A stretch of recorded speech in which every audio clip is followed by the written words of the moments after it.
Good to get you on here. We I always give a little background about how we know each other, or sometimes how we don't really know each other. But you and I, obviously, you went to WVU as well, and I do think there was at one point in time. Did you come to one of the like seminars that Ryan had at Pro? I Like, did. I did. I think you okay, spoke at that one. okay. So I was just saying, I think I remember meeting you then, and I assume that was back obviously when you were GA there. Yep. So that was probably shit. That was like, I don't even know how long ago. Was that 20, pre? 2021, 2022. Okay, okay. So we met there briefly, not really, didn't really get to know each other. But then now, obviously, the last biggest thing is the last 2 years getting to hang out at Summer Strong, which is always Yeah. a hell of a time, and just a lot of fun, and just getting to like be around you, and just your energy and your enthusiasm for this profession is awesome. So I'm really this is definitely like on my list of like one of the ones I think is gonna be a great episode, Yeah. just for sure. Just I'm with excited, man. It's my first podcast ever, so I'm like oh no shit, okay. nervous, but like excited. Yeah, yeah, yeah. No, that's awesome. That's awesome. And like I said, like I try to keep it very conversational, as if we're like literally sitting like eating lunch at Summer Song. We're just talking shit and talking shop about training. So, Yeah. with all that being said, what's your current position? And then we'll kind of start over from the beginning of your career and kind of work up to what you're doing now. But what's your current position, and what are your main responsibilities at that position? Yeah, so my official title is Scholastic Performance Coach. That's what's labeled through the company I work through, but I'm basically the head strength and conditioning coach here at Morgantown, or not, sorry, not Morgantown High School, Northrop High School. And I am contracted through Parkview Health. So I work for Parkview Sports Medicine. So it's our sports and health wellness department under the big umbrella of Parkview Health. But I'm full time here. I teach classes during the day. Like my job duties are specifically to this school. So, and we'll start with there because that's actually I think that's a unique situation. So, you're contracted through that Parkview Health. Is that something that they have like that's a public school that you're at, correct, or a private school? Public. So is that something that they have other coaches in your same role at other schools in that area, like in that county, or how does that work? Oh yeah. So I'm under Fort Wayne Community Schools. So there's 5 high schools under that umbrella, and we have a strength coach at all 5 high schools under our company. So the school district actually has the contract with us. And then we have another school system, East Allen County, which has like another 3 to 4 high schools. And then we also work with like 3 to 4 colleges around here. So I think on staff we're sitting 21 to 23 strength coaches that work under our umbrella. Wow. I mean, that's pretty cool. How much do you guys, kind of just like, again, part of the podcast is networking. How much do you guys like get to network? How much do you guys get to talk shop as like, with underneath all that entire umbrella of, how, Oh, all the time. We actually just had a meeting last Wednesday where we were all together, and so that was kind of nice. So we catch up then. We're all in a massive group chat. We're all very close, so we can meet up at any time, and kind of chat. So it's really convenient. all right. Sorry about that. My internet literally just shut off, and I had to restart my entire browser and everything. Oh, you're good. Um, I thought it was school for a minute. I was like, oh, No, no, no, no, that sucked. But I'll try to get that edited out of there, cut that little segment out. But no, that's awesome. I think it's cool. I mean, is that something that like because again we in Morgantown we have the three GA positions, but you look at like the rest of the state of West Virginia, and like I don't know if there's any other like high school like shrinkers actually in the high schools doing things like and then you got schools like or states like Florida and Texas and some of the Midwest schools that have that setup. Like, is that something that you've talking to those other coaches? Is that something that is like unique to where it's like that one umbrella company that's running that? So I'm just very intrigued. I didn't expect that answer, so I'm very intrigued by this because I think it's a really cool like kind of like setup, to be honest with you. Like you guys were all kind of contracted by this company, but you're all getting put into these high schools and being able to make an impact. Like, do you know like how common or how rare the situation that you guys are in is? oh, I mean, it's extremely rare, especially for it to be under an actual company, like that. I know there's another company in the area. I don't know if they do as much high school anymore. They were doing some stuff at their facility for a minute, but to have an actual company like we have doing these contracts like that. Now there are a lot of strength coaches in the state of Indiana. There are a lot of high schools here that actually have a true strength coach. Like it's crazy how many high schools actually do here, especially like down in the Indy area, go up towards like South Bend region. There's so many. Yeah. And it is what it is, but that's like the reality. And that's something, I'm part of the NSCA West Virginia State, whatever they call it, state board. And that's something that like I've brought up multiple times is like, in the state of West Virginia, these kids have lack of resources already. There's young strength coaches out there that want to have jobs. Like, can we not figure out how to make these young coaches that want to have jobs? Like, there's more coaches out there than there are jobs, right? And it's kind of like it sounds like what the situation with you guys. It's almost like the tactical setting where you don't actually work for the military. You're contracted for a company, and then you have that contract serving the military personnel. So it's kind of seems like it's along that same concept, and I think it's a really cool, intriguing way to think about it versus having to have these high schools like directly hire and pay a strength coach. So you mentioned like you're teaching classes. Are your classes like guys and girls show up to the weight room? Or are you actually teaching like some sort of health or like a phys ed? Like how does that work? Like is it only student athletes or is it regular students that are coming in as well? What does that look like? So this is where it gets more interesting. All right. And I think it's extremely unique, right? So obviously I don't have to have a teaching license with this position. There is a teacher on record in here. So they do my grades, the attendance, any disciplinary actions, all that. My job is to literally just run the strength class. So we have 7 periods of strength throughout the day. We have classes that are dedicated to strictly non-athletic kids, and there might be a few athletes that sprinkle into those just based on scheduling. And then we have right now, this year anyway, it's been different every year. 4 athlete classes. One is like a true athlete class, which is like my junior seniors, like guys maybe I've seen before where I'm like, hey, they need to be in this class because it's the advanced class. And then we have our intro or beginner athletic strength classes. And some of those will be hybrid, some of those will be majority athletes. The hybrid being athlete and non-athlete. So I kind of see everything across the board. Yeah. So what's the enrollment at your school? We are 2,200, so we're a 6A school. So one of the biggest high schools in this area, specifically of Fort Wayne, Indiana. And my class sizes, or at least this year, I was looking at my class sizes. I'm gonna have 47 to I think 55 kids per class. Wow. Wow. And how much, what's your space look like? How many squat racks? How much space do you have? Like, is it like where you're squeezing like 8 kids at a rack, or do you got enough racks so you can get 4 or 5 kids? I got 10 double-sided racks. We got 20 yards of turf. Got 4 lat pull downs, but 8 cables total back there. So double pulley and single pulley. So yeah, like for a high school weight room, like this is extremely spacious for a high school weight room. Yeah, no, that's awesome. Now, you mentioned like the juniors and seniors, and you have like, the freshman, sophomore athletes. Is it mandatory for all athletes, or is it depending on the sport, depending on the coach? Because I guess there's a point in time where like you might not always have this, this group of kids, this team in the weight room. How do the coaches and you kind of work that out? Yep. So my biggest pitch since I've been here to pretty much all of our coaches is trying to like get it in their athletes' ear to sign up for this class. Which realistically would limit the amount of space for non-athletes, which not saying I don't want them in here because some of those kids have been my best kids over the year. Right. But like if we're really trying to make this S&C thing, then we need to get some more athletes in here. And what better way to do that than by getting the coaches and admin and like pushing the athletes to sign up for it. So it's not mandatory. I would like it to be, but it's not. And then if it doesn't fit in your schedule because of a half day, we have these new pathway things. So, or dual credits even. So like if it doesn't fit in your schedule because like it just doesn't, then that's okay. But as an athlete, like I feel like you should definitely be signing up for this class. Yeah. Because then you don't have to take it after school, Right. right? So that's what I was going to add. That was going to be my next question is then if a kid can't fit in their schedule or doesn't fit in their schedule, you're offering, or you like are having to offer afternoon, like after school, like traditional kind of high school training like format.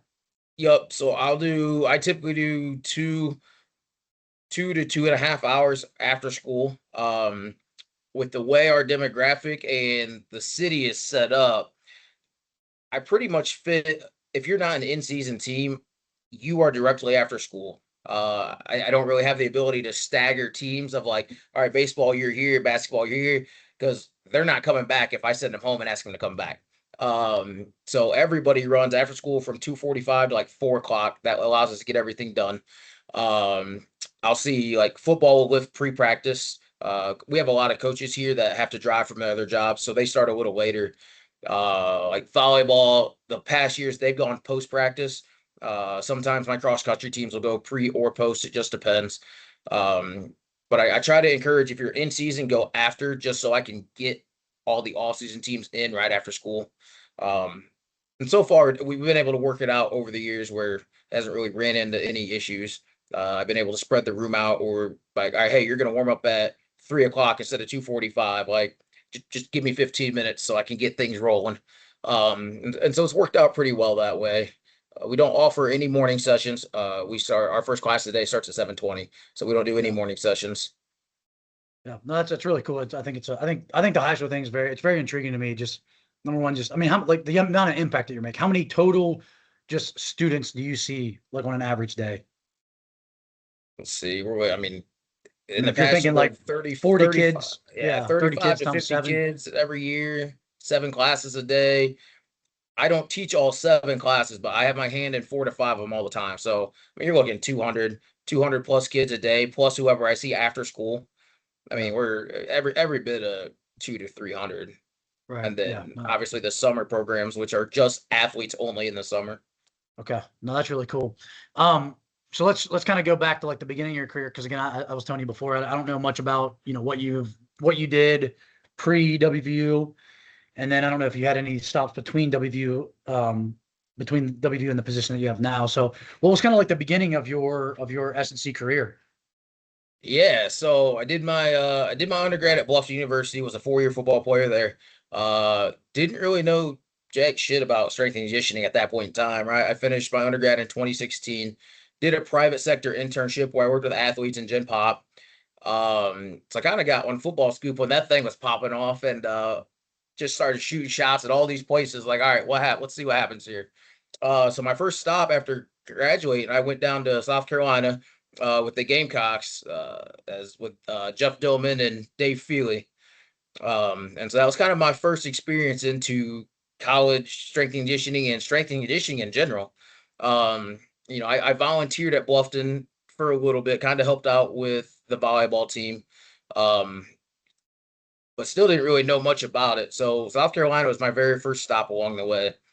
Did my summer internship there, and then kind of went home, didn't know what I was doing next. And that's when I took a position at UVA Wise, Division II school in Virginia, with Coach Jared Burton. So Coach Feely had put me in contact with a couple people. I absolutely bombed the first interview. He called me, he goes, "Dude, what happened?" I was like, "I don't know, man. I have no idea how to interview." And so that's when I got in contact with Jared, and Jared's like, "Come on down." And so I was Yeah, I there didn't know for that. 9 months. Yeah. So let me stop you there, because I think there's a couple of interesting like kind of connections. Like again, I think it just shows you how small like the S&C world is. So who were the two main guys at South Carolina that you were under? Jeff Dillman and David Feely. So Feely's now at Duke, correct? Yep. Is he and then Jeff Dillman does he work for Connexon? Yes, sir. Yep. I still Okay. believe so. Uh, sorry, Jeff. I think I actually have an unread text message from you that I need to respond to here in the next day or so. But yeah, that's when you said those names, because Dave presented at Summer Strong, Coach Feely presented at Summer Strong last year, correct? Yeah. I think it was Yeah. last year. And then, like I said, I got to know Jeff just because of our football and basketball teams have Connexon at Fairmont. So he's kind of been one of the guys that's, the message he sent me the other day was just, hey, coach, wanted to check in, see how everything's going. And to be honest with you, once you said that, I was like, I have not texted him back yet. So, which I'm usually pretty good about texting people back. So that might be something that might be on my agenda as soon as we get off the call here. And then, so Jared was at UVA Wise. That was before he had came to WVU then? Yep. Or that was after before he came to WVU then, right? Yeah, that was before he went to WVU. He was the head guy down at UVA Wise for quite a few years, kind of I was running gonna the say. show on his own. And then Coach Greg Warren was there as well as his assistant. Okay. Yeah, I know Greg. Obviously, Greg was he was with the G8 at University High, and he presented at the conference last year, the state clinic that we had in Oh, Fairmont nice. last year. So, all right. So real quick, just from those two things, like obviously you said that was kind of like your first experiences. What was like your two biggest takeaway or like your biggest takeaways from those two spots? Like, just the Division One, I assume that was football, correct? Division One football that you Oh were yeah. watching Yeah. with at South Carolina, and then kind of moving over to that Division Two model, which is literally 1.5 string coaches kind of running the show, very similar to what we have at Fairmont, or especially when I first started at Fairmont. What was kind of like something that you learned then, or your experiences from then that you still kind of like feel like help you be a better coach now, or like big takeaways or perspectives that you gained? Yeah. I mean, going into South Carolina, I was like, I didn't know what to expect. Like I'd never really, I was a great weight room guy throughout my entire career. So like it was very easy to like coach my peers. And I got there, I'm like, all right, what do we expect? And I've learned very quickly, like, coach your face off. Right? Like that, be exhausted, be vocal, coach your face off. Keep these guys moving, never put them in a position that's compromisable. Um, you know, how fast paced it actually is. What a Division I program actually entails between lifting. Their nutrition bar was like right in the weight room, so like it was like, all right, you're gonna lift, you're gonna get your shake. Okay. Hey, we got to get these guys to class. They need to be out of here. Like keeping track of all that stuff, like at your rack and stuff like that, versus going to UVAYs where, you know, okay, now you're working with some class scheduling. We're not just lifting in the morning, we're lifting all day long because we have 10 teams to run through there. Much smaller facility. Um, really, I think I really learned how to coach at UVAYs, and how to utilize space and how to strategically set things up. I went from, I think South Carolina had 16 to 24 racks in their old weight room, somewhere in there, to going down to like 10 racks. Um, so like, football usually lifted on their own, and then like softball and lacrosse might lift together. Baseball, boys and girls basketball might be in there at the same time. Just divvying that up and figuring out, all right, how do we do this? How to work with your peers better to coincide. Like, hey, I have this going on. What is this? But really kind of learn how to coach there, and how to adjust on the fly, because nothing's perfect. Like, hey, we're gonna practice and then lift. Hey, you're gonna lift and then like just coaching on the fly. Hey, we ended early. Can we get in there? Yeah. Like all kinds of different things. Yeah. No, it's literally like this. I feel like the number one thing that I tell my GAs and assistants is like, man, if you can coach at the D2 level, like then you're gonna be able to coach anywhere, because like you're just, and I would say the same thing about D3 and even to an extent the high school level. Like because your adaptability is gonna go through the roof by being at these levels. And your ability to just, like you said, problem solve, critical thinking, like think on the fly, adjust on the fly. Those things are huge. All right, so then you go from UVA-wise. Is that what's the next step after that? So after UVAY, so I actually failed my CSCS the first time. So things didn't really work out for the next route that I was hoping to happen. So I went home for 2 years, because we know that this field is brutal. It's really hard to maintain a job. Like, you're working at night and then you have to wake up in the morning and go. You might run off 2 hours of sleep. So I went home and worked. I was like, my bank account needs padded. Went home for 2 years, still worked out, but didn't coach. And I was like, all right, I need to get back in this thing. Like, this is what I want to do. Like the itch never went away. Like, I was like, okay, this is like factory work is not for me.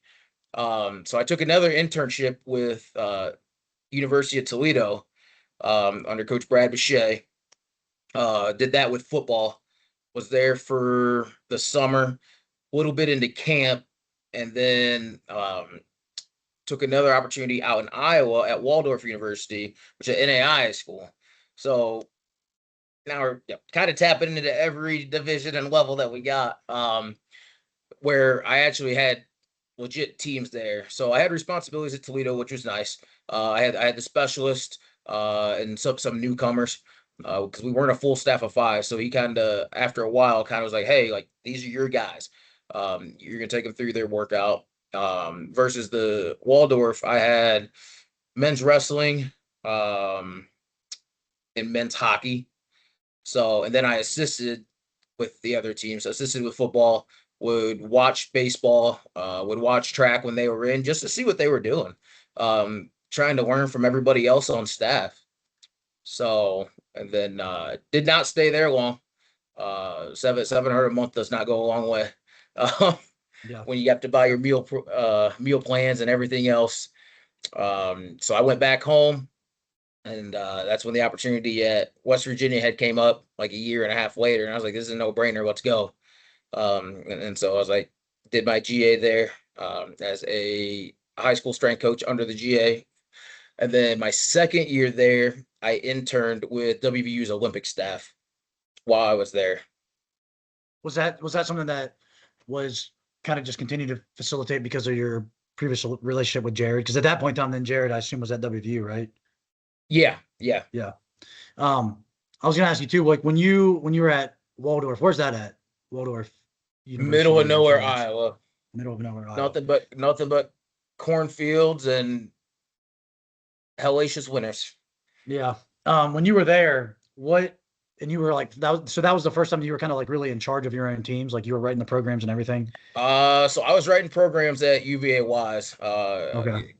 Greg had left, so I kind of assumed women's basketball there, and golf there. So I was writing their programs, running what Greg had for a little bit, and just tweaking it to what I knew and what I could coach, to get what we needed. Um, and then kind of towards the end of the year, was when Jared knew he was going to go to WVU, and so I kind of took volleyball and men's basketball as well there. Yeah. Um, What was like kind of that first time that you, because I'm just always intrigued by this, like, because again, I think back to like the very first programs that I ever wrote, like when I was working at Pro, in 2014, 2015, something like that. And I think back about those, and the thing is, like, there's some of it that's to an extent still the same thought process, but then there's the vast majority of it that's like completely different, like logic. Is there anything that you remember from back then that you're like, what the heck was I doing? Or on the flip side, was there anything back then you're like, man, like I'm actually like still kind of have some of that same philosophy?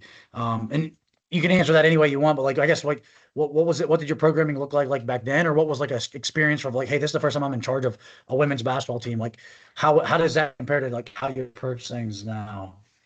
yeah, so I kind of kept the programming the same as like what I was looking at. So they kind of gave me what they were doing.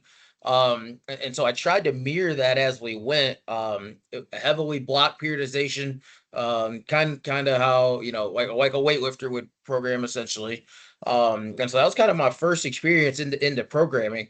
Um, Dummy proof, kind of hard to mess up, right? Like, and so, and I did a ton of that at Morgantown.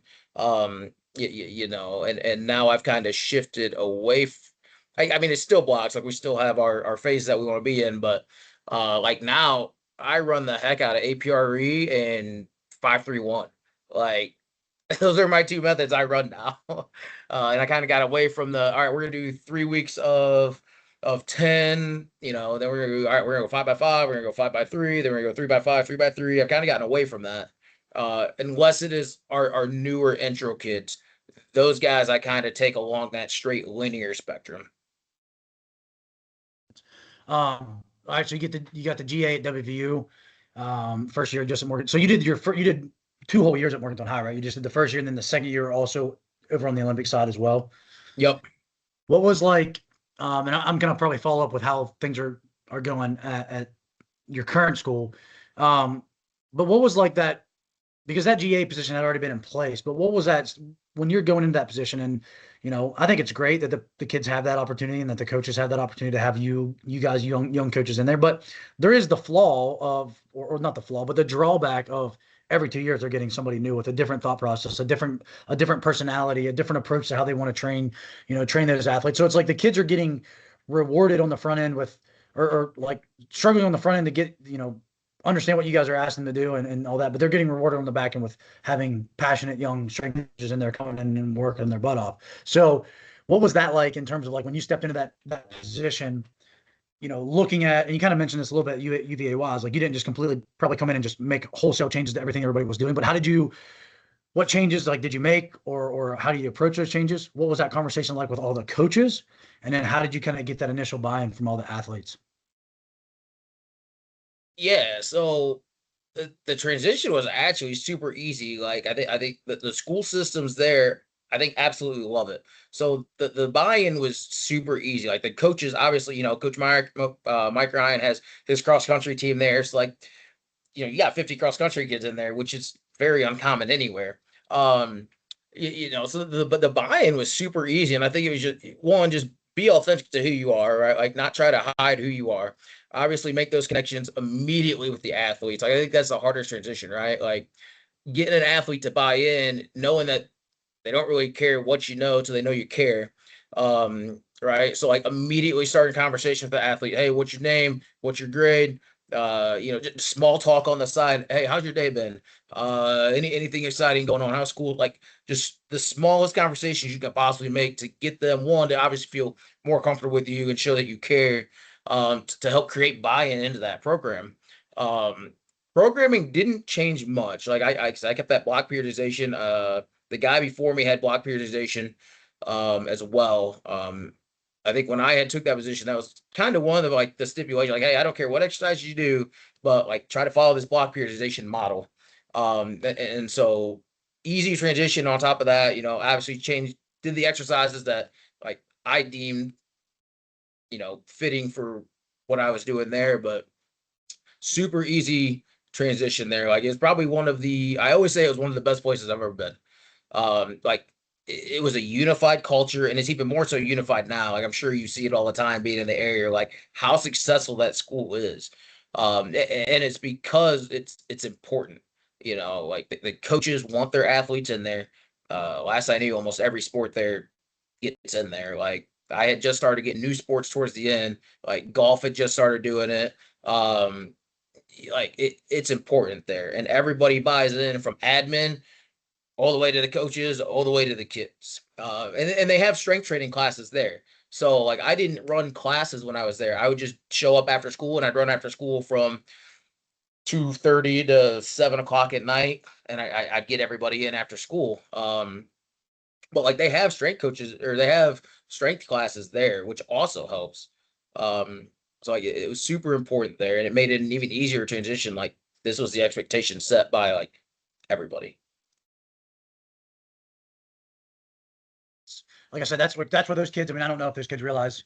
Like I don't think they realize how lucky they are, especially being in West Virginia. Like it's one thing, like it's normal, like in Indiana or Texas or wherever, but those kids being in like just being lucky enough to be born in Morgantown and get to go to one of the three public schools in the area, like have those strength coaches is super cool. All right, so you have the GAWU working at MHS. What was the next step in your career after that? So that landed me to actually my current role now, which I am getting ready to go into my fourth year here. Fourth year. So what again, let's kind of go through that same thing then. What was like, was there somebody in your position at that school prior, or was that when this whole like Parkview Health thing kind of was initiated? And what was that like day one on the job kind of approach that you had like in terms of the buy-in and the culture and all that? So totally different demographic and area. Really have to still working to get buy-in. Like that doesn't change, and it's something I've been consistently trying to improve on every year that I've been here. There was somebody in this position previous to me. I'm not sure how long. I want to say he was here for 2 years. Um, like this is year 5 of the contract, so it was fairly new. I think it was 1 year off the ground for the in-school stuff. And I think previous for that they might have just did after school. So there was a guy here previous to that. But like kind of coming in, and so it's really still building it from the ground up. I mean, essentially, like the in school stuff was so new. And having the strength classes. I think they had a PE teacher run the strength classes before. Don't know what that looked like, right? But actually adding structure and a long term plan, and like because the nice part is you have these kids for 4 years, right? Unless they transfer out, but they're transferred to another high school. It's not like they're transferring to another college, or like you have 4 years to truly make like an impact and make progress. You don't have to fast cook anything, right? So just coming in and setting like the expectations for what I think a weight room should function as. Because I'm under the impression that a high school weight room can function the same as a college weight room. There's no reason that it can't function the same. You just tailor it to your setting. Um, So conversations with the coaches to start. Like football was invested, boys basketball was invested, and volleyball was heavily invested. Those were my three main teams. Um, but again, nothing's mandatory here, so it's only can be mandatory in season. Once we're out of season, all right. If we get kids, hey, we're rocking and rolling. But we might not always get kids once they're done with their season. And there's a heavy club demographic here of like club soccer and club volleyball, and so like those kids are usually gone after that, doing their club thing. So we're still working on trying to like, hey, you can train after school and still go to club practice because those aren't until like 5, 6 o'clock at night. Like there's a time window here, and trying to figure that out. So that's something that's still in the works. I've done year 4 now. I think everybody kind of knows what to expect from me. Right, like I have not wavered in my 4 years here. Like the expectations in the weight room, because it's the one place that I can absolutely control. Like those have not changed of what the standards and the expectations are, and and what we're trying to accomplish in here, right, and build and stuff like that. So, and then I hope But that carries to their actual sport. right, right, and that's what I was gonna. So I was gonna ask, and it's kind of like a question, a standard question that I ask is like, what are your kind of just overarching philosophies as a strength coach? Which I'm gonna ask that, but before I do, like, what impact, and again, I'm sure it's probably a little bit unique in your situation, very similar to the D2 model, where like I do feel like we have the opportunity to impact every single team's culture up to a certain point. But it's like a lot of times these kids are spending an hour to, or, sorry, 2 to 3 hours with us a week versus spending the other 17 of their 20 hours a week with their sport coaches and with their team outside of the weight room. So I do think the weight room should and can like transcend into everything else that you do. But how do you like, if the football team wants this type of mentality or this type of approach and the basketball team wants this, I mean, how have you kind of navigated that? Is that something that it's even like realistic for you to have an impact on team culture since you're not even always guaranteed to see every single kid on the team at certain times of the year? Like, how do you kind of navigate that? Yeah, so I am I think I got the sore neck strength coach hat on, right? But we talk about like, it's many different hats, right? So like I can't approach cheer volleyball the same way I approach football and basketball. Football and basketball I can pretty much approach the same, which is nice. And their coaches fully trust it. So like I would say like I'm your typical football guy with football and basketball. Like I set those standards. I talk to him. I try to get him to understand like, hey, like what we're doing in here is pretty much the same mindset like you need to have with football, and the coaches are 100% like on board with that, and I think have probably even adapted some of the things that like I say, and some of like the standards and disciplinary things, or like ideas that I try to give them, even of like, this is what this thing can be. Like we want to go from being a team to a program, because I think those are two different things. And so I try to make that impact with our kids.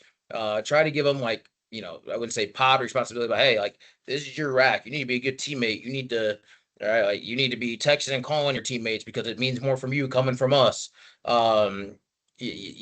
Take some leadership in here. Hold your kids accountable. Try to get them comfortable with confrontation, because they're all buddy buddy. They don't want to argue with each other. But I'm like, hey, you need to check your boys if they're not doing what you're doing. Like if you're doing this and they're not at your level, get them there. So trying to get them to understand that, and it's gone pretty well. Like each year seems to just be getting better and better. It is a very slow cook process, and that is okay. As long as it's moving the needle. All right, it doesn't need to move it in one day. As long as that needle is constantly moving, we're going in the right direction. Not as much, I don't have those same talks with like with volleyball. I do. I have those same talks, especially because they're a very young team this year. So, but not as much the same talks as cheer, but also like two totally different mindset teams. Like I do not. I think I've only had to get on them one time. Other than that, like they're like robots when they come in here. They come in, they get after it. We have a good time. We laugh, we joke. Like it's high energy. It's the same with football. We laugh and we joke. Probably not as much as we do with our female teams because I have to get on those guys. Like, hey, stay busy. But Yeah, and then obviously being in the school all day, like, I get to see those kids all day. My office is always open. They know they come to the weight room at any time. Like, so I'm not just an impact in their sport or in the weight room. Like it's like impact in their life. Like, hey, I have an open door policy. You need to come chat. Right? Like what's as long as we're not doing something sport related, come chat. Like, Yeah. you No, know, I think it's awesome, like an awesome approach. And the thing that you said, I put that down on my notes. Like you want to go from being a team to being a program. Like I never really. I mean, it's again not to like say it in a negative way, but like it's a very simple statement. Like and that makes a lot, but it carries a lot of weight. And it's you think of like if you go to the YMCA and you're playing pickup basketball, you're just picking up teams. You're not building the program, right? You're just picking up and you're just playing with these other four guys on your team for that day, right? Whereas yep. like being a program, that's like the standards are across the board, right? That's developing that leadership from the guys. And I'll be honest with you, and I don't. It's hard for me to like. I mean, shit. I graduated high school literally 18 years ago, so like, it's hard for me to remember exactly how our entire team camaraderie was like when I was in high school. But I definitely remember like people wanting to hold each other accountable. And there still are kids that do that. But man, it's like every year I feel like at Fairmont, the kids they've become less and less like confrontational. Like we almost have to force Oh, kids. 100%. We have to like force kids to be leaders. And I don't know. I can't really put my finger on what exactly that reasoning is and why it's like that. Um, because yeah, it's like a weird thing to me where it's like, does not everybody like do you not want to win? Like then why are you letting this guy slide between the cracks? And like that's the thing with football. It's like if a kid is the best, like if he's the best player on the team, but he's a pain in the ass, like other guys won't say anything to him just because they're like, oh, he won't listen to me. And it's like, yeah, but Yeah. have you actually tried? Have you actually like has a player ever thrown a kid out of practice? Like doesn't always have to be a coach. Like doesn't always have to, it shouldn't always be the strength coach throwing somebody out of the weight room or the Yep. football coach kicking somebody out of practice. Like it means a lot more when it comes from a player. And that's something that 100%. I feel like that is an area of growth and focus that I am like constantly trying to figure out because I do think even at Fairmont we're not able to be at practice and things as much as we want, but I do think there is an aspect of what we do in the weight room affects everything else that you do outside the day. And again, I could be overestimating that value, but um, you know, what I've noticed is there's a very strong correlation to the guys that show up late to lift, to the guys that don't give the great effort in lift, that are the same guys that make mistakes on the field on game day or in practice, or the guys that eventually get kicked off the team or flunk all their classes. Like there's a very strong correlation between those things. So I'm with you on that. And I think that was a cool statement. We want to go from a team to a program. I might steal that from you this fall with our football guys because I think that's something that we need. We need to be a program. We need to be thinking of having a championship approach to everything that we do, top to bottom. So, do you have anything to add to that? Because that's a great thought No, and process I mean, there. I just tell all of our teams that it doesn't matter who you are. Like, try to be more player led than coach led. I mean, at the end of the day, you can be a different type of leader. You can be a vocal, you can be an action type of leader, right? And it's tough because sometimes that only lead by example leader. Hey, I need you to be vocal, Yeah. and that's tough because like that's just not them. But yeah, like I mean, we've had our quarterback recently. He just transferred in, and I love that dude. Like he came in day one, like talking to the team immediately. Like, he's Yeah. only a junior, but he's telling guys like, "Hey, at practice, he goes, if they're not here lifting with us, don't let them get reps." He's like, "Take their reps," and I'm like, "That's what I love." Like, Yeah. yes, Yeah. No, like that's so. perfect. That's perfect. Yeah, that's awesome. What year is that the quarterback that transferred in? He's a junior. All right, so good. Yeah, so again, he's a guy that as a strength coach, like we got to lean on people like that and have them help us kind of carry the torch. In terms of developing that program, like you said. You mentioned like kind of your transition from doing more traditional block periodization. I don't know if I had Guy was actually on for 2 episodes, Guy Hornsby, and obviously we that topic came up because it's obviously kind of up his wheelhouse, and it's something that that was like my initial coaching, like my initial like thought process with coaching. And over my career, I've obviously transitioned from block model to more of like a concurrent, kind of training, kind of an emphasis model. What was your reasoning, whether it's scientific or whether it's just personal, whether it just kind of fits your population better, of kind of transitioning from that just straight up, we're going to do a hypertrophy block, we're going to do a strength block, we're going to do a power block. Like what was that reasoning? And then kind of where are you at now? You kind of dig in a little bit more to like your APRE and your 5-3-1 and how you kind of implement that. Because that's very similar to what we do with our football guys in the spring. We don't necessarily do it in season, but kind of talk us through like your transition from your kind of your periodization model and then how you're currently kind of implementing those things. Yeah. So I first seen APRE at Morgantown. Coach Beiser ran it with the football team, and I first saw it. I'm like, not gonna lie, I hate this. I was like, I think this is terrible. I didn't like the jumps. I didn't like the 2 max effort sets. Like I was just like, I was like, no. But the more I watch it, and like, I'll tell you what, they have some strong kids coming out of there. So I was like, okay, I might not like it, but it's damn sure working. And working extremely well. And then I transition here. The block periodization, I mean, I by the time we warm up, I get like 30 minutes for a class. By the time we get changed and warm up, and it's just not ideal. For me. So I just started trying the APRE, right? Like trial and error. Like, all right, let's see what works here. Because I have no idea what these kids I have no idea what these kids are capable of.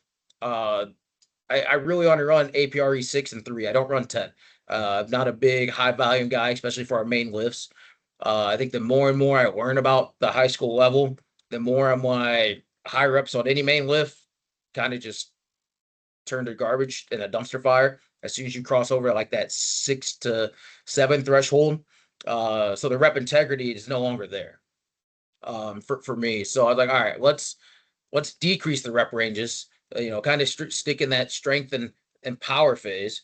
Because you can start your percentage low enough that you get some speed on the bar, and then eventually over time, as you keep changing their training max, okay, it gets heavier. So I'm checking multiple boxes at once with that. But before we ever get to that, I always start my school year out with tempos. We do a 4 to 6 week run of just absolute tempos and fundamental rep movement. And you're right. So, I mean, you could consider that hypertrophy because time under tension. I mean, so there's your hypertrophy phase, if anything, for me. But man, like I've had such success off of it. Um, like I haven't had any kids not improve any of their numbers off of it, like year in and year out. And so I'm like, okay, like I think my first year here, I tried the block periodization. I was just like, this is not working how I thought it would. Um, and again, different kids, different like just different everything. Not athletes, not like there's so many things that play in. So I'm like, all right, I need to dumb down our program. I need to simplify it to cater to all populations here. And how can I get the most bang for my buck with everybody? So I think that's awesome. And that's so the way that because I also don't necessarily, and not that I don't agree with it, I just don't know because, and I haven't read APRE stuff in a while, but like the original utilization of APRE was supposed to be for in-season training, right? It's kind of very similar to like using velocity-based training where you have like when you have a certain velocity drop, you stop the set. APRE, you stop the set, yep. after you can't do another rep, like with good technique. I have not done that yet because I also think I agree with you with volume. And like, again, we got some kids that are just like in a good way, mentally insane. Where like, if I tell them, hey, like this is supposed to be 88% on the bar, in theory, you should only be able to get this for like 3 to 5 reps. Like, but you have a hard cutoff at 10. Like they're going to get to 10. Like they're going to find a way to get to 10 reps, which Yep. I do think number one shows that we are probably always under training athletes, which I think is fine. I always err on the side of I'd rather just 100%. under train a I'd kid because rather under than over. once you overtrain them, you can't really go backwards. So we're always kind of doing that minimal effective dose. But one of the things we do with football in the spring is because you mentioned 5-3-1 is we kind of take like, especially right before they start spring ball, we kind of take that 5-3-1 approach. And instead of like on 5-3-1, you get to your last sets, it's supposed to be a max rep set at that, for 5, and then you go max rep for 3, Yep. max rep for like at a weight that you should be able to do for 1, 5-3-1. We basically started doing that with APRE. So like week 1 would be like an 85%, and you should be able to do that around 5. That's your goal. If you get above 6, you go heavier on the next set, right? If you get below 3, you go lighter, right? Or stay with, but between 3 and 5, stay with the same weight, below 3, lighter, above 6, heavier. Or 6 or above, heavier. And then the next week we bump up to that 90%, and we do the same thing for 3. Kind of 3 is our threshold. If you're above 3, go heavier, below, lighter. And then we do that for our single. All right, well, this is 95%. So in theory, you should be able to get it for more than one anyways. And if it's like you get above 3, you're going heavier. If you get below, so it's been a really good way to drive up really strength, but also like you mentioned, the work capacity aspect of now instead of these guys just hard stop, we're gonna do 95% for a double. Well, this guy actually left 3 reps in the tank that we may normally have not gotten. And we're doing it so far away from like football season that like I think it's a great time to do it. I think the spring's a great time to do that and build that work capacity. And the guys get so fired up. Like when you see somebody supposed to be doing 500 pounds for a double and they're doing it for like 7, 8, 9 reps, like Yeah, it's like that. insane. Yeah, like you learn which guys on your team like have that extra little dog in them. So I think it's cool that you're doing like that. And I think you mentioned something earlier too about training high school kids, very similar to college, having that same approach. And one of a former athlete that I worked with in Florida, he's actually need to text him as well to see how things are going. But he's supposed to be kind of being the volunteer strength coach at a high school in Florida.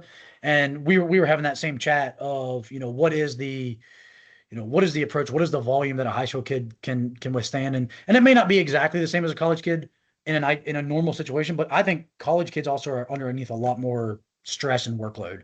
And just Oh, the 100%. games the sport is so much more physical that I think you could actually probably run APRE with a high school kid in season, where it's like our football guys, like, I mean, we're lucky sometimes we get so far deep into season sometimes, like I don't even throw these guys under a barbell. Like the last thing that they're going to want to do is put 405 on their back. Like they're just not going to want to do Yeah. that. Like, and it's something that coaches don't love that, but it's like, coach, like, do you want this guy to play on Saturday or do you want him to squat 405 on a Tuesday? Like, what's more important? Like, we got to I get need him. I need him healthy at the end of the day, yeah, right? we got to get him back. And Um, like, you can make the argument, yeah, there's a point where if we're not providing them stimulus, but we just got to find another way to provide that same stimulus without smashing their spine with, a yeah. heavy barbell. So is that something like, let me kind of, cause I want to get some of these rapid fire questions here before we start to wrap up. And I want to go over a little bit of coach development too. So I got maybe 15 more minutes of questions, but I want to wrap up with this in terms of kind of your approach to training the high school kids.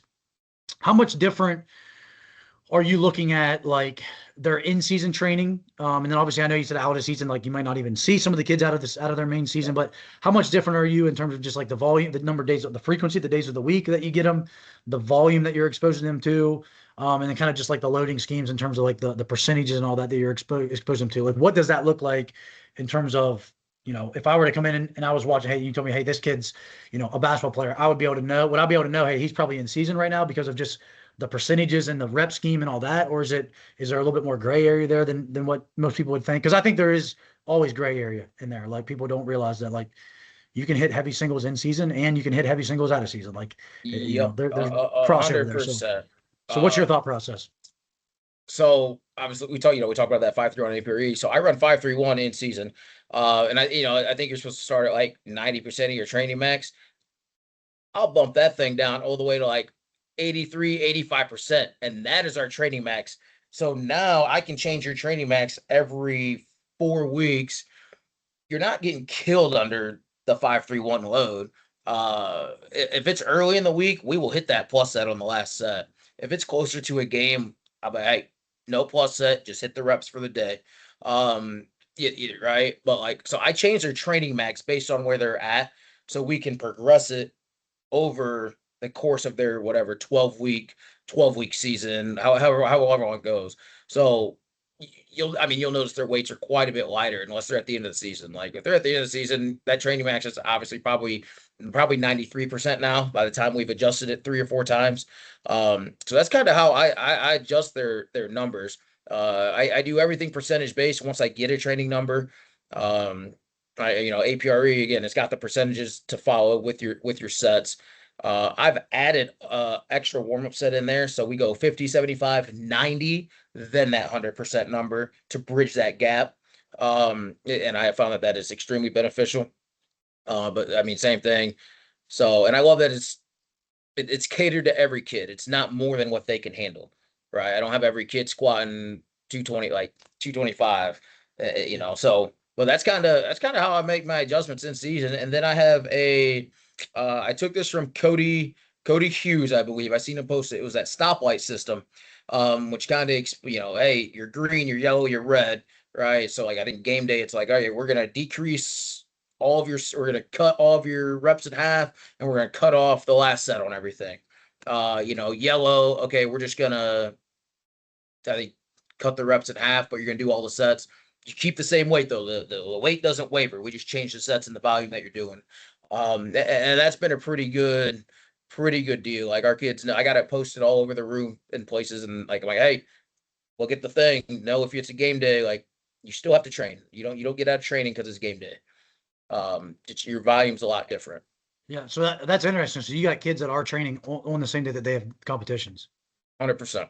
Wow, no, that's really cool. And again, that's something I think. Oh man, I could go down a million rabbit holes with this, but that's something like the number one thing that I'll say is like having worked in pro baseball, like you as a position player in pro baseball, you're still expected to lift twice a week, and you're going to play 7 days. Like there's a chance sometimes where you're going to play like 13 days in a row, right? And you're going to get four lifts in between those 13 days, and that lift is going to be at like noon and you're going to play at 7, right? So, and if you're a reliever pitcher, even like you're going to, like, we'll have guys come in to Fairmont, pitchers that would be like, hey, I got a bullpen in 3 days. I mean, a bullpen, that's like a 15, 20 pitch bullpen. And you're worried about the lift that we're going to do like 3 days before that. You want me to deload your lift now when in 3 days you're going to pitch? But yet your mentality is that you should be a D1 pitcher, or you have a chance to make it to the, professional, have an opportunity to play professionally. Well, the professional pitchers, they pitch about 4 or 5 hours after they have a total body lift. That's more intense. Like, so I'm one of those where like, if us as coaches are building that work capacity in the off season, and our kids come in and they're prepared, your in-season lifts, you should be able to do those. You should be able to do 7 in-season lifts back to back, 7 days in a row, and be completely fine. Like, in my opinion, like 100%. And that's what I try to convey. Not only do our kids, but like our coaches is like, hey, like, don't get me wrong, nobody likes it. They all hate it. But I'm like, listen, like, tell me a reason why we shouldn't. I'm like, how'd your kid go perform? Oh, did they do bad? No. Okay. Well, if your kid starts massively underperforming, then we can readjust lifting on a game day or lifting 2 or 3 day. Like, but last time I checked, your kids aren't underperforming. Like, they're going there and they're performing just fine. All right. Now, a lot of it's a mindset of like, oh, I lifted, I'm gonna run slow. Like a lot of our kids, it's mental. Like, oh, I did a lift, I'm not gonna. And then they go out there and like, I've had kids PR in their, the kids that I have in class PR in a track meet, and I'm like, told you. Yeah. Like, No, it's not. yeah, I'm with you on that. Like, there's an aspect of, when like our soccer team this fall, we have like a weird schedule where we normally play Wednesdays and Sundays. So like there's enough time in between whereas this year we have a weird anomaly where we play on a Thursday and then we play again on a Sunday. So it's like we have that weird kind of 72-hour window. And like in my mind, I'm like, let's get a lift in the day after that Thursday game. Let's lift on Friday, because you're still gonna have time to get ready for Sunday. And if anything, it's gonna just help you, heal and help you recover and get blood flow and lymphatic flow and get all that inflammation out. And it's one of those things where like that's a conversation. And again, I'm a big believer in like if you're doing your in-season lifting right, you should be able to lift on game day and go play and actually have a positive like response, right? And I know there's high school teams out there. I can't remember if he mentioned that when he was on the podcast.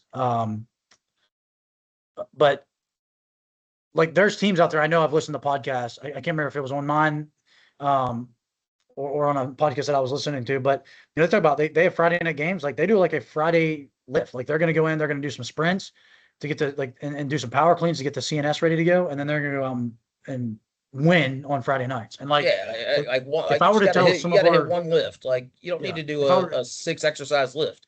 Right, exactly. And you're not doing any like all the fluff stuff goes away. Like you don't need to be doing like shoulder burnouts and like hamstring curls. Like no, you're going in, you're doing a clean or a jerk or something, and that's it. Or like speed squats, and then you're getting the kids out of there. Like that's all you're doing. Like it is that simple. Hey, give me 30 minutes. All right, let's roll. Yeah, right. No, I'm with you on that. Extensive warm up. Where I hit a lot of crawling movements and rolling movements, in those patterns. And but first of all, I love all that too. Let me ask you this: are you do you guys use a training app? Do you guys use Team Builder or Trainer Relic? What do you guys use? We do not. Some of the schools we work with have Team Builder. I'm still trying to figure out how to get that paid for, but like I'm also like fine without it. I function just fine without it. I track what I need to. So I did training sheets one year. Terrible idea. They get left all around the room. My pens disappear. I was like, all right, those are done. So I set a paper out on the front desk, or I'll put their numbers on the TVs. And I'm like, all right, here's your numbers. I need to know when you're done, you need to come write down how many reps you did for your last set, all that. And so I track the main, and then, hey, get after your accessories hard. And if I deem that the weight is not difficult enough, I take it out of their hands and I fix it for them. Yeah. No, You I got know, that. but Yeah. So what I was going to ask too then is, um, are there any metrics that you're tracking? Like, are you like, how often are you doing like, you know, 1 rep maxes, or is that something that you don't do because of the APRE kind of gives you a good estimated working max? How often are you doing like vertical jumps, broad jumps? Do you have any like timing gates where you're doing 10-yard dashes or hand timing 40-yard dashes? Like what kind of like metrics are you using throughout the year, if any? Because again, I think there's a way to develop kids without having any metrics, but obviously yep. I think it's, you know, great to have those things as well. So we 100% have to have metrics because those get submitted. I submit those to my boss, and those get submitted to the school board, obviously, because they need to be able to see this and know that this partnership is working and it's a great investment. Um, it's progressed over the years since I've been here. Now that I have more stuff available, and so like, you know, we were doing hand time before. I was using the Vertec before, or I would have to go borrow like a plyo jump mat. And so I'll usually at the beginning of the year we test. And so like that's our pre-assessment for the semester. Then we have 20 weeks of training, and I'll test at like week 18. Because it does take a while to get 50 kids through training. And do it at a decent rate when you have 5 tests you're trying to fit in. And so our standard tests that we do at all of our high schools across the board, we do a vertical or broad jump, we do our 40, and then we do, I think we all do a 10 or a 20, and then a 5, 10, 5. And so those are our standards that we test and submit. In terms of lifting maxes, so the APRE gets me pretty close. By the time we're done, and I don't have a set time frame that I run APRE 3 or 6. Like I run it till it stops working. Like when I'm like, okay, these kids are not hitting the rep ranges to increase anymore on 6, it is time to transition to 3. And then we'll run that, and I'm like, all right, we're getting to that point. Okay, let's max out. But by then, I always set the number that they need to test out at. So it's never a guessing game. I'm like, hey, based on what I'm seeing, hey, you did 5 reps here and we're testing next week. Okay, you could probably do 10 to 15 pounds higher for one. And so you must hit that, and then you can go up, you know, 5, 10, 15 pounds, depending on how easy it looked. But so I'll test beginning semester, end of semester, and then I won't test again until the end of the school year. I don't test them when they come back from their 2 weeks off from break. I just change their training max to make it appropriate. And but both semesters usually kind of follow the same method. When we come back from Christmas break, okay, here we go with our tempo phase again, and then we go right back into it. There's not a lot of second semester. We'll get into some different things. Again, I have these kids 5 days a week. I'm not on a block schedule, so I see every single kid 5 days. You know, so we'll have a 2 strength days, or what you would with APRE you would call it max effort, I guess. You know, so we'll have a max effort squat day and a max effort bench day, and then we'll have a day where it's strictly like clean focus. I try not to clean and squat in the same day. One, we just don't have enough time. And I found that like it gets real ugly real quick. So we'll do like cleans and then some sort of single leg work that day, split squat, pistol squats off a box. So that's kind of our changed emphasis for that day. And then I'll either do push press or dumbbell snatches. I don't snatch our kids. That's as close to a snatch as we're getting. We'll do cleans. Not everybody cleans. During the school year, I try to get everybody to clean, but like in the summer, football cleans, basketball cleans. Everybody else, we do jump variations, dumbbell jumps, trap bar jumps, all whatever, hurdle jumps. Like I can get that stimulus from that way for everybody else, but for football, like I firmly believe like football has to clean, so we teach clean. Yeah. No, I But get that's that. kind of Honestly, I like that a lot. I like kind of just the flow of it. And, you know, one thing that I'm thinking there, as you mentioned earlier about, you know, every coach from every school has to submit their numbers. Like I'd be wanting to know what these other schools are doing. I'd be wanting to compete and hang like a leaderboard on on our kids. So like whatever our football kids heaviest power clean is, I'd want to know what the school across town is doing. And I'd be telling this kid, yep. hey, like, you know, Jimmy across town, he did 15 more pounds heavier than you when his school maxed out. Like we got to get, you know, like there's just that Oh competitive yeah. nature of it. Like, And I think that's the pretty nice cool that you part guys are kind of, is Yeah, in that the nice part is situation. we all talk, so like we kind of have an idea, but then I know we've done a meeting before where like we also submit like evals every semester, so we get to see like, hey, how's everybody's classes going? Like, is it full of just, shithead kids, or like, hey, we're doing really good. Things are working during the school day.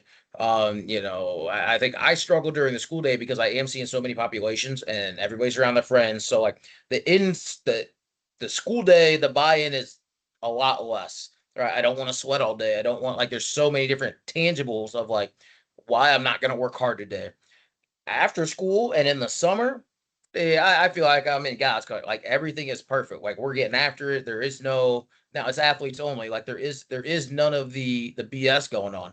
Right. And so it's like two different ball games. Like I get to after school and I'm like, all right, let's rock and roll, because I know I have 2 hours of like legit commitments. Yeah. Um, Yeah. you, I you mean, know, I think it's cool though. I think it's something that like, and I don't know what your like long-term plans are, but I think the fact that you're obviously you're getting the 2 hour at the end of the day, but that the rest of the day, the fact that you're having to figure out as a coach, how can I like motivate this, maybe this shy non-athlete, sophomore that's never stepped foot in the weight room, that doesn't want to break a sweat. How can you still figure out how to get through to that athlete and get some sort of stimulus or benefit, or get them to give you some sort of effort? I think that's like something that you're gonna be able to kind of put in your back pocket for whatever, your coaching career looks like in the future. Um, Speaking of that, kind of thinking about young coaches and development, and we obviously, I think we did a really cool job of going through your career and talking about some important like growth moments. But what would be something that you would say?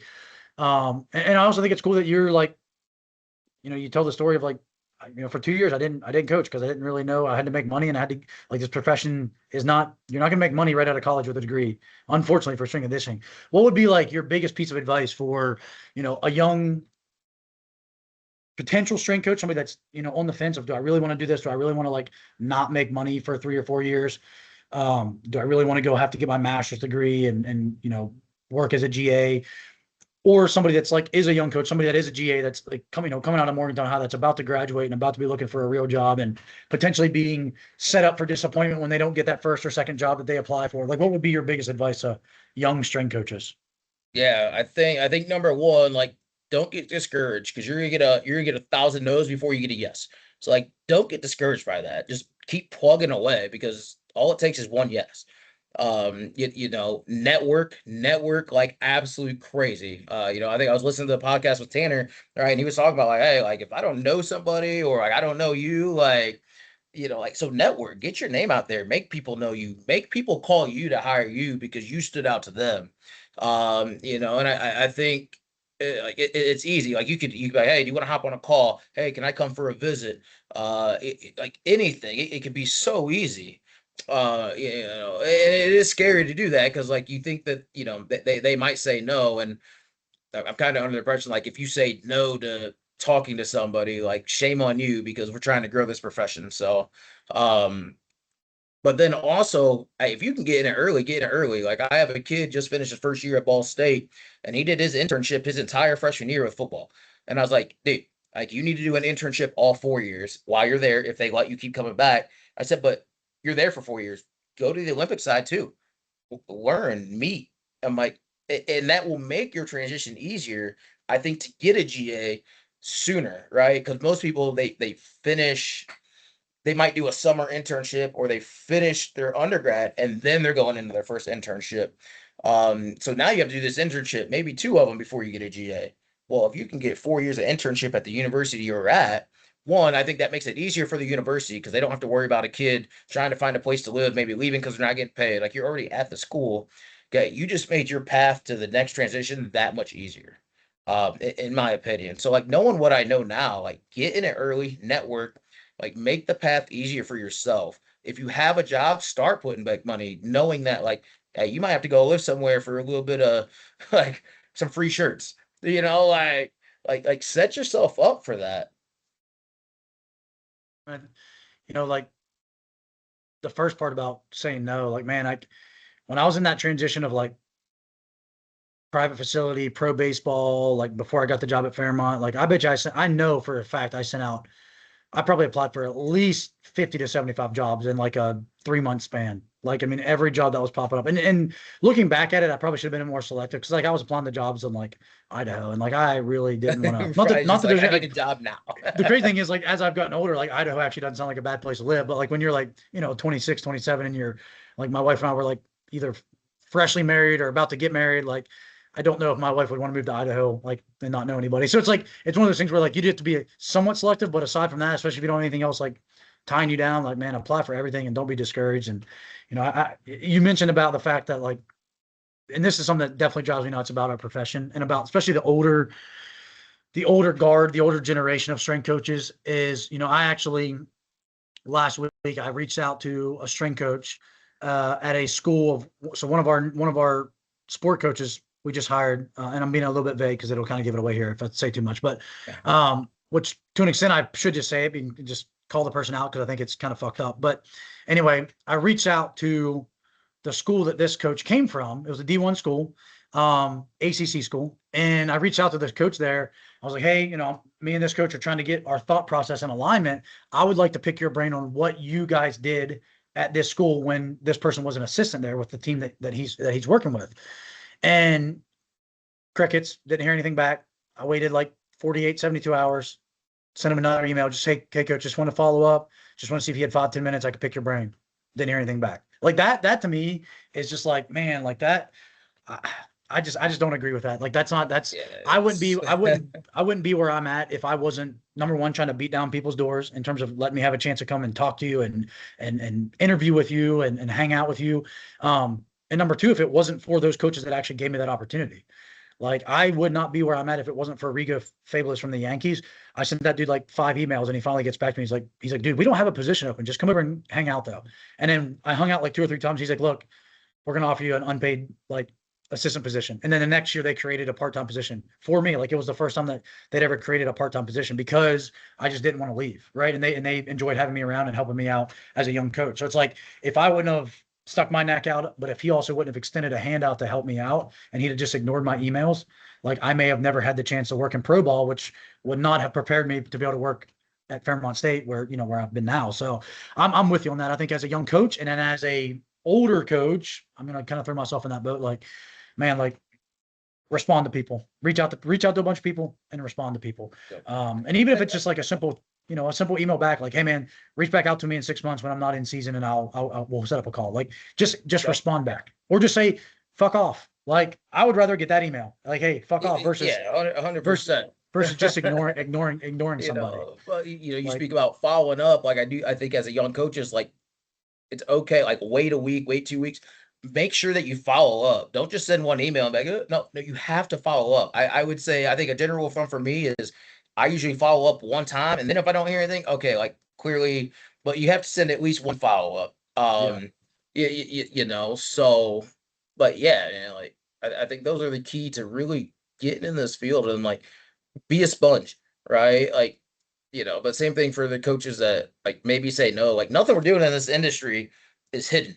Like, Right. like, Yeah. There's not a secret sauce for anything. Like, but yeah, so I think that, and then, like be passionate. Don't look uninterested. Like you gotta be passionate. You gotta look interested. Like, and then if you're doing an internship, like it's a competition with whoever you're interning with. It is not, hey man, you want to take this? No, hell no. You can be buddy. You can like interns are your friend for life at some point if they were, if you deem that necessary. But like, it's a competition. You are there to be the best person that they brought in, right? Like add value. I don't care what. Find a way to add value. I don't care what it is. But like, you're there to compete. Well, that's things like I've had a handful of GAs now at Fairmont over the years, and that's what I tell them. Like I was like, look, you guys are all graduating within like 6 months or a year of each other. There's a good chance that you guys are in a year from now or 10 years from now, you guys are all going to be applying for the same job. Like you're going to be competing for the same job. So why would you not now want to start getting in the habit of competing with each other? And especially when you're at the same place in a like good-hearted nature competition of like, hey, like if Adam asked me to do this, like I want to be the first one done, right? Versus like you're not like trying to like go behind somebody's back and do that kind of shit. But it's like I want to be the intern of the GA that I'm the first one to get this done, or I want to make sure I don't make any mistakes, or I Yeah. want to show up early, or I want to be willing to stick around later. Like compete in that way, compete in a It's way like, like where like when you're applying for jobs in 5 years, and it in my mind it's between two of my former employees. Which one am I going to actually recommend to whoever it is that's on the hiring committee, right? And hopefully that I don't ever get put in that situation. I have not got put in that situation yet where I have to pick between former, GAs and interns. But like that's the mentality that you should have is, hey, who's gonna like speak out on my behalf and like yeah. call somebody else for me, right? So I think that's a great point. What were you gonna add to that? No, I mean, I think that's spot on because at the end of the day, like, guess who they're calling? Like, Yeah, you exactly. know, and then what impact did you like not only be good at your job, like what impact did you also make on the athletes? Like when you leave for whatever reason, where you took a new position, whether you just like had to get out of it, like, okay, what are the athletes saying? Hey, were they like, oh man, where'd this guy go? Like we loved him. Like, okay, you can clearly make impacts in people's programs. You know, so Right. I think that stuff's important. So yeah, I mean, in terms of that, Yeah, absolutely. Let me stop here. I got four kind of rapid fire questions, and I've been, like I said, I've been kind of playing around with some of these, and I like the four that I narrowed yours down to. So, all right, what's your favorite lift that you personally like to do, either currently or like just all time? I don't know why it's squat. Like my knee hates it right now, but I love to squat. Yeah, yeah. And actually, I wasn't gonna bring this up, not because I didn't want, like I thought it was wrong or nothing. I just kind of wasn't something on the top of my list. But for people that don't know, if you don't mind me sharing, like you blew your patella tendon out. What was that? 2 summers ago, right? Yeah. Well, yeah, last year. Yeah. So like a little over, about what, 14 months ago. What was that? What was there about that? This is not one of my rapid fire questions, but it made me think about it. What about that process? Because I don't know if that was like the first like big injury you've ever had or anything like that. But what about that process? Like, what did that teach you about you, but also like as a coach and how to kind of work with athletes that are dealing with an injury, like a catastrophic injury like that? Like, what was your biggest takeaway from that injury and that rehabilitation process? Yeah, so that was my first ever like legit injury. Like, and it sucked because like I couldn't do jack shit.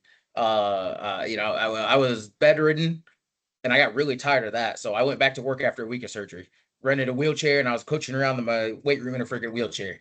Like, but like I'm always when I work with my injured athletes, like I'm like, all right, what's your injury? Like, okay, well, you have two good arms and one good leg. Like, we're gonna work around this. Right, we're gonna work the available limbs, and like I can't ask those kids to do it if I'm not being an example. So one, it made me learn a lot about myself, like how to train around an injury even better. Like I learned so much from doing that. Like, all right, like, okay, what do I need help with? What can I actually do and not do? The mental side of it, oh my God. Like, I'm not an athlete and I don't compete, but like I still like to train. I train often. And like not being able to do that was brutal. For like that first 3 weeks to a month, like, or going to PT and like, okay, wow, like frustrated, extremely frustrating. Um, like I wouldn't say I don't think I ever hit like a deep dated state of like depression, but like there was a little bit of depression there. I'm like, this sucks. And so like being able to relate better to an athlete going through that, right? Never knowing what that actually feels like. We know it's a thing, right? Like we all know some psychology things, like when that happened, but like going through it made me be able to actually relate to an athlete better, right? And like talk to him, get him to understand, like, hey, like if you do this, right, or get them to be more consistent with their PT, because like a lot of athletes sometimes just skip some of their PT, and I'm like, well, we can't get you back if you don't, like, and thankfully I'm under a great umbrella, like, so we have PTs on staff, we have athletic trainers on staff, like under our entire company, like, and so that communication piece even with them.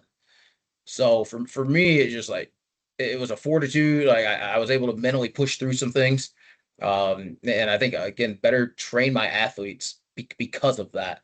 Not just come up with some like BS of like, oh, I mean, again, I have 50 kids, and one injured kid. Like, okay, like I want to make sure everybody's doing something, but I don't want you to feel like you're being ignored. So how can I better help you in that situation, even where I still Right. can Right. monitor 49 other kids. Um, but yeah, that was taught me a lot. Yeah, well, and that's why I thought it was a good question. Like when you mentioned about squatting and your knee, I was like, man, that's probably actually a good question I should ask you, just because I do think it's something that I don't think any of us. And again, I've luckily, never had like any type of big catastrophic injury like that. But it is something where like sometimes you really don't know, like you don't know what that athlete's going to it through, especially from the mental side of things. And I've seen that quite a bit at Fairmont, where like we'll have a kid have a big injury like that, and whether it's whether they're partly to blame, which I think sometimes is the case, just like you said, skipping rehab, or also, just mentally, they just don't come back. They just mentally don't come back from that injury. Or And and it's stay a scared. Again, yeah, like you said, and mental.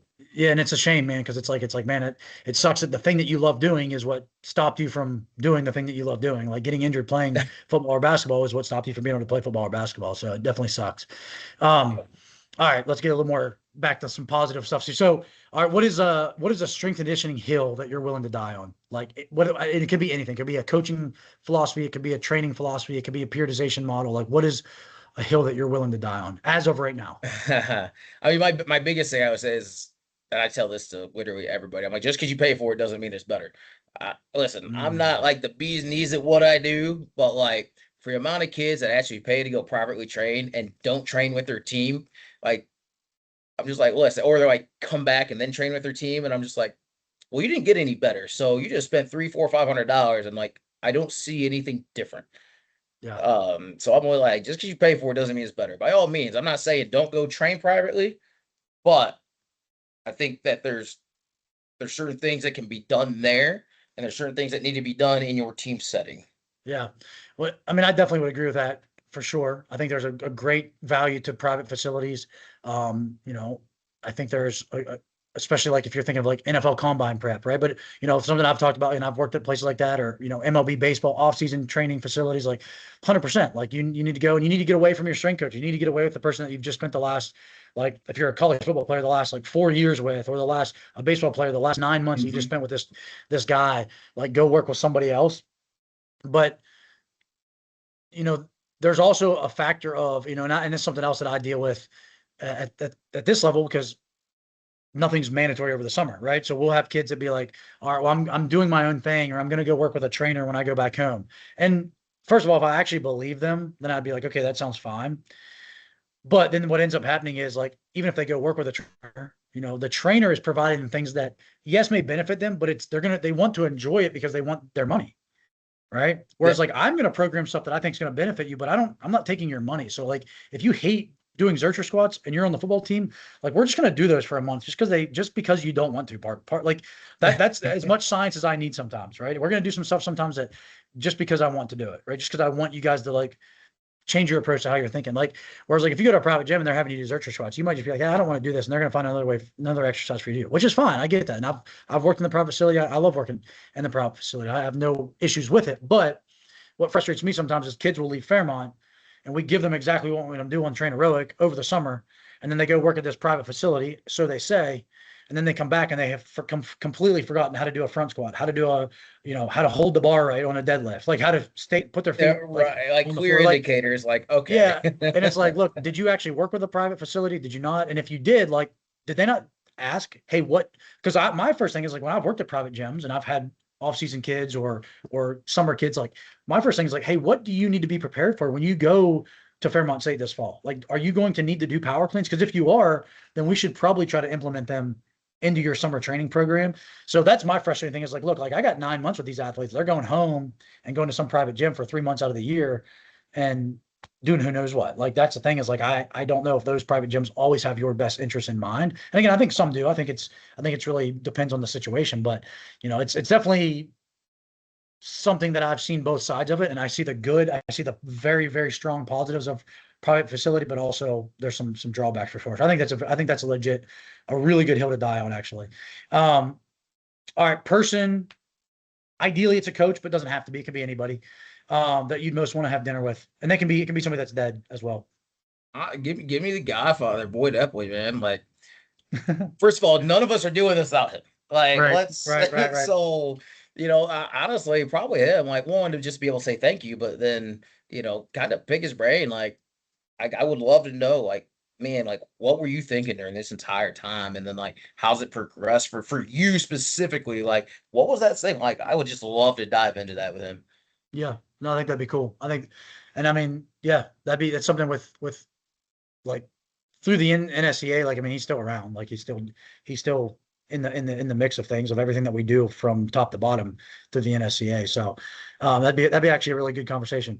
Um, all right, this one's like kind of the most interesting one, I think, most unique one. All right, so if you as a, how old are you, Tyler? 33. All right, if you as a 33-year-old strength coach could sign an NIL deal with any company, what would that company be and why?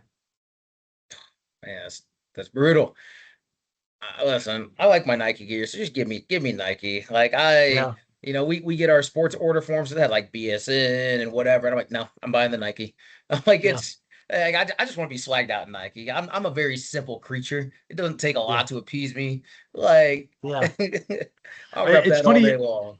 It's funny you say that, and I think Josh and Darren will get a big kick out of this because when we were down at Summer Strong, that was something they said. They're like, man, Tyler's in the team shop. Like every time we look, he's over there in the team shop, got an armful of clothes and stuff. I was like, hey, he wants his sore neck swag, man. Like, what do you expect? Like that's Right. that's that's it. You can never have enough. So all You right, can never so have enough so coaching clothes or clothes to work out in, yeah, or like you yeah, can't have enough. yeah. Well, it's funny because like I'm definitely not I'm not a big, like I don't need new stuff, and I'm not, that's like just not me. But I appreciate it. But one thing I will say is we also have our clothing deal through BSN, and I will not buy the BSN stuff. Like I'm No, getting the Nike gear. I'm not getting 100. the cheap BSN stuff. Like I just don't like it. It doesn't fit right. It It doesn't comes look on. It right. comes Like unthreaded after like a one wash. It starts getting the little yeah, thread things in the like. No, I'm cool on yeah, that. yeah. I'll spend a little bit extra money of my strength conditioning budget to make sure that me and my staff are getting the legit Nike stuff. So, well, man, I appreciate it. Let's see what we done here. About an hour and a half almost, with 5 minutes of me being disconnected from the internet. Hey, So that's all I'll right, edit, I'll man. edit that.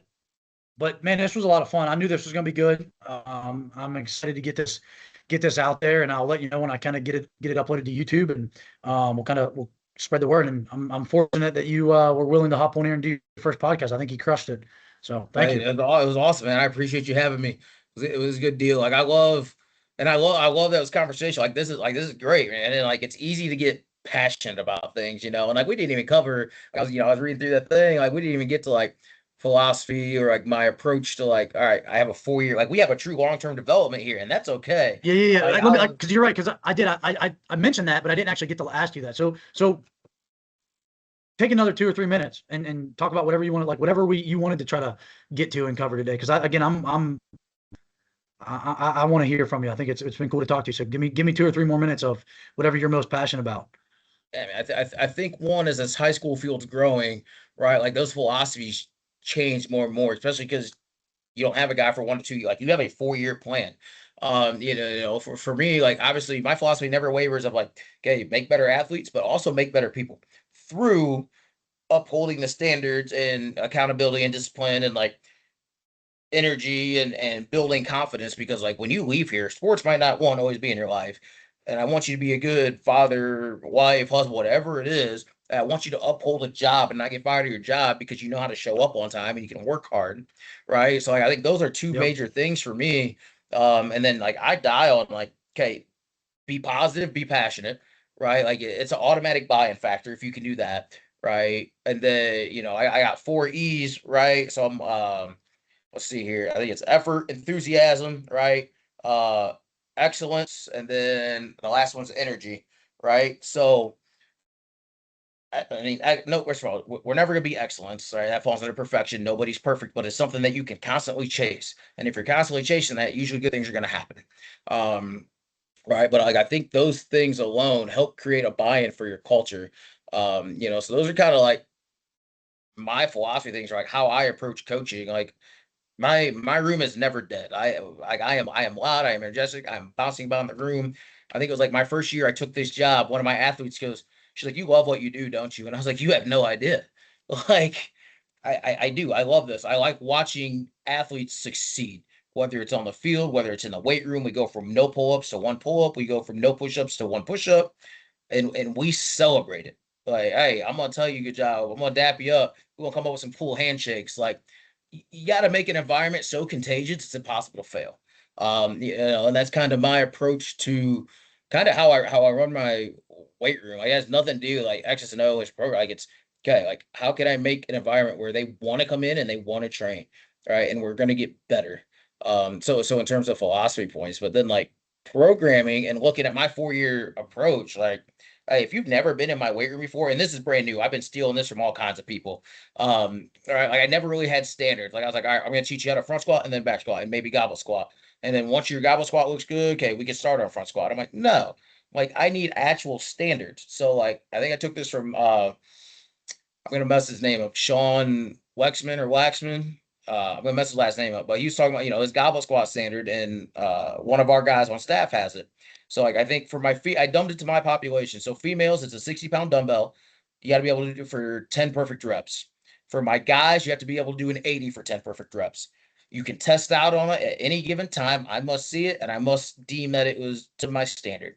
Once you do that, then we go to front squat.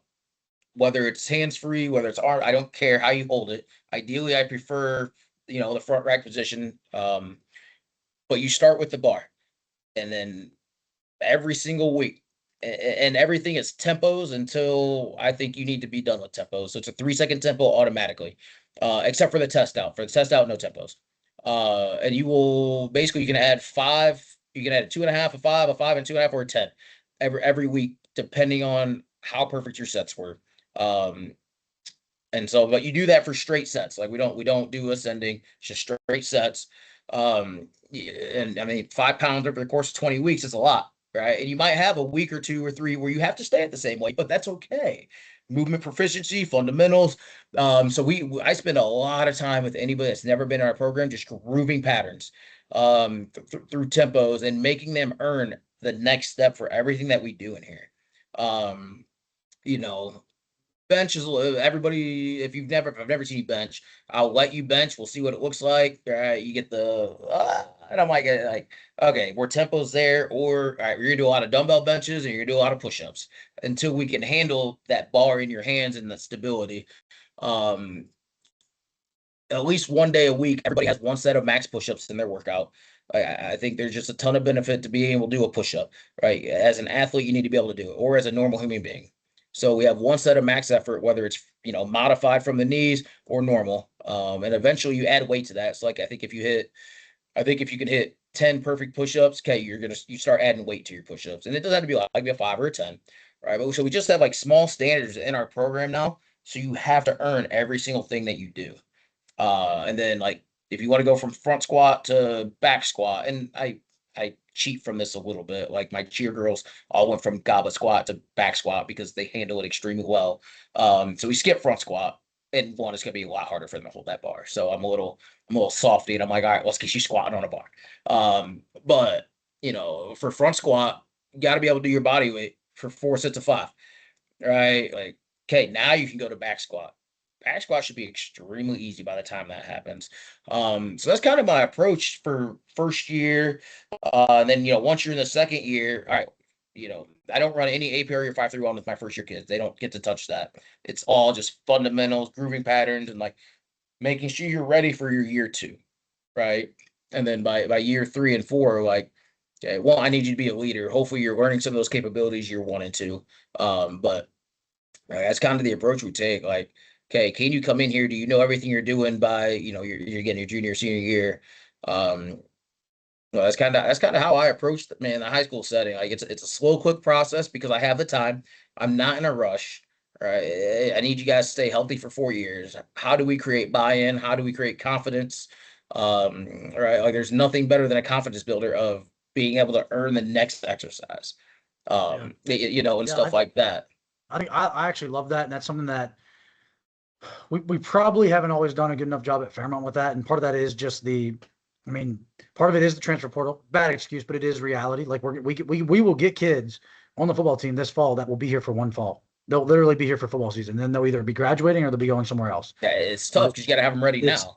Yeah, it's tough. It's tough. So now that's very, very rare for other sports. Like there are other like the other Olympic sports. Like you're gonna get kids here for 4 or even 5 years, and especially if they pass this 5 year rule. We're gonna have 5 years of long term athletic development. But I basically follow a very similar thing where we're either goblet squatting or French squatting, and then we're gonna go back squats, and they kind of progress them every semester like that. But yeah, I agree with you. I think having those standards and across the board, and that way, like you said, it gives every athlete something to strive to. It's like, hey man, like when do I get the back squat? Well, when you get to this number, and then now they're striving for that. Takes away ego lifting too. Yep, 100%. No, I think that's great. That's a very good kind of safety net in terms of making sure that your rep integrity and that your buy-in and your effort are all at a high level.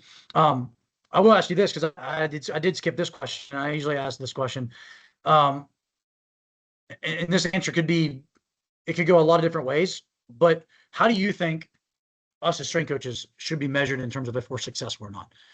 And I'll just preface by saying, like, it can't just be by wins and losses. It can't just always be by how many athletes got hurt, because sometimes your team goes undefeated and you still got athletes hurt. Sometimes your team sucks and no one got hurt.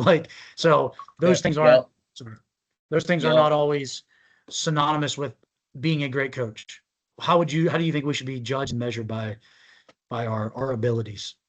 Yep. I mean, I still keep injury rate in there, especially if you showed up to a place where there's a ton of injuries, and now you have a lot less. Obviously, you could have a bad season, but so I do think there's something to say about your injury rate, especially if they're kids that train with you, right? Like if they're kids that don't train with you and they get hurt, I'm like, well, that doesn't come to me. Like, sorry, Johnny showed up for 2 weeks out of 52. But I think I think one, being in the high school setting, especially, Kate, what are your numbers like? Did you go from having 10 kids to 100 kids now? Right. So did you increase the amount of people participating in your program? Obviously your testing results for sure, right? Like, okay, am I getting the job done? Are we getting better in terms of testing results? Obviously the kids talk around the school like, God, I hate that coach. No, I really love that coach. Like, he's doing a great job. He's making, like, are you making an impact in the kids' life, not just their sport? Like, I think, and this is long-term successful, like, do you get invited to grad parties? Do you get invited to weddings down the road? That's personal, success feeling, but like makes me feel like I did something right when that happens. Or, I don't deal with a lot of parents. I'm very hands off of parents. But I'll see them at sporting events when I go watch sporting events, or I'll have kids ask me, hey, are you coming to my meet today? Are you coming to our game today? But that parent that's like, hey, are you Coach Carroll? Yeah. Hey, I just want to say thank you. My kid talks about y'all, like that stuff goes a long way. Like, I think those are things, again, it's different in the high school setting as, maybe the college setting, but, obviously you guys see parents when they come to home games and stuff like that. But, I think those are other ways to determine, like, okay, are you successful in that setting? Or like, is it time to find a new place? Because like, you're not well liked. Like, everybody talks about it. Like, is it time to, like, all right, it's time to jump ship because like this just isn't working? Or, hey, I really love it here. The people love me here, and I'm making an immediate impact, not just in lives, but the entire school as a whole. All right, like people want to come and see you. So No, I think you're 100% true. I think you have to have some objective data. And again, we're at Fairmont, and just me personally, we're very performance driven. So like, we want to see vertical jumps go up. We want to see sprint numbers improve. Like, we want to see body compositions improve. Like, I 100% agree with all that, and injury rates as well. And the thing is, and anybody that's listened to this podcast before has heard me talk about this. Like, injury rates are like one of those things where, like, in the moment, like, it seems like they're like the worst thing in the world. And then like, once you actually get to the end of the season, you go back and reflect of like, how many kids did you actually have available? Like, it's always higher than what it seems like in the moment. But the subjective stuff of, do the kids enjoy coming to the weight room? Like, if you have an optional team lift, how many kids actually show up? Like, those are the things that you can't really measure.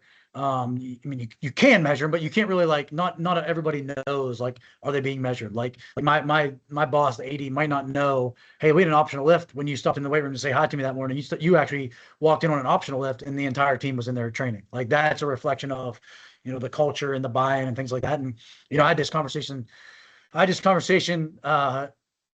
last fall. And again, some of the people that are going to listen to this are going to know what I'm talking about. where I had a couple kids on one of our sports teams. I just told them the straight up facts. Like they were complaining about another team getting this and getting that and all this. And I just told them straight up facts about why I thought that team was getting spoiled versus why they weren't getting spoiled.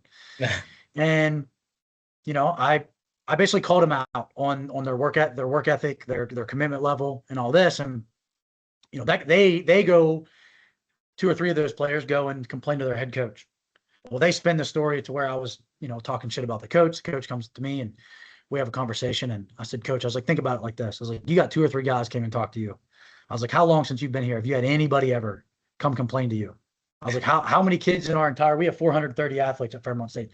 How often have you ever heard more than 5 to 10 of those kids not liking me or any of my guys in the weight room, any of our staff, or even don't enjoy coming to the weight room? When it's 10 out of 435 kids that are bitching about stuff, I tend to think that those kids are the issue, not me or what we're doing. And that doesn't mean that we're always doing perfect and I'm always the nicest person to be around. Like I 100% know that I'm not.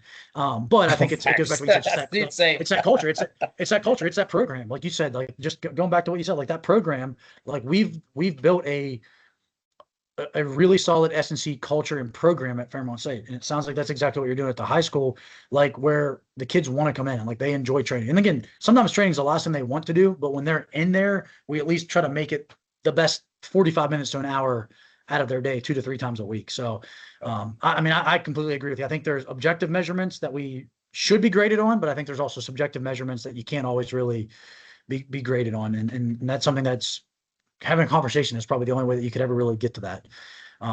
So let's wrap up there because like I said, you did a great job. Like you crushed it. I'm excited to get this out and send it to my network, and hopefully you can share it with everybody that you're kind of in network with. Cause like I said, I think people need to hear from you. This being your first podcast, people definitely need to know a little bit more about who you are and kind of what you're doing, cause you're doing great things. So appreciate catching up with you. So anybody can reach out. I'm happy to hop on. Like, man, like I'm here to help grow the field. Like I don't have all the answers, but like, man, being in a high school setting and it still being a growing field, like if that's the setting you're in, like, hey, reach out. I am more than happy to do that for anybody. I love talking about this stuff. Love being able to help somebody else.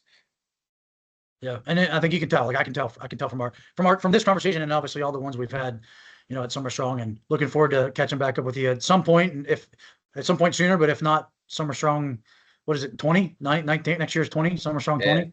I'll be there again. Yep. All right, Tyler. It's good chatting with you, man. Appreciate you. Yes, sir. I appreciate you. Thank you so much. Yep. Have a good one. Dude.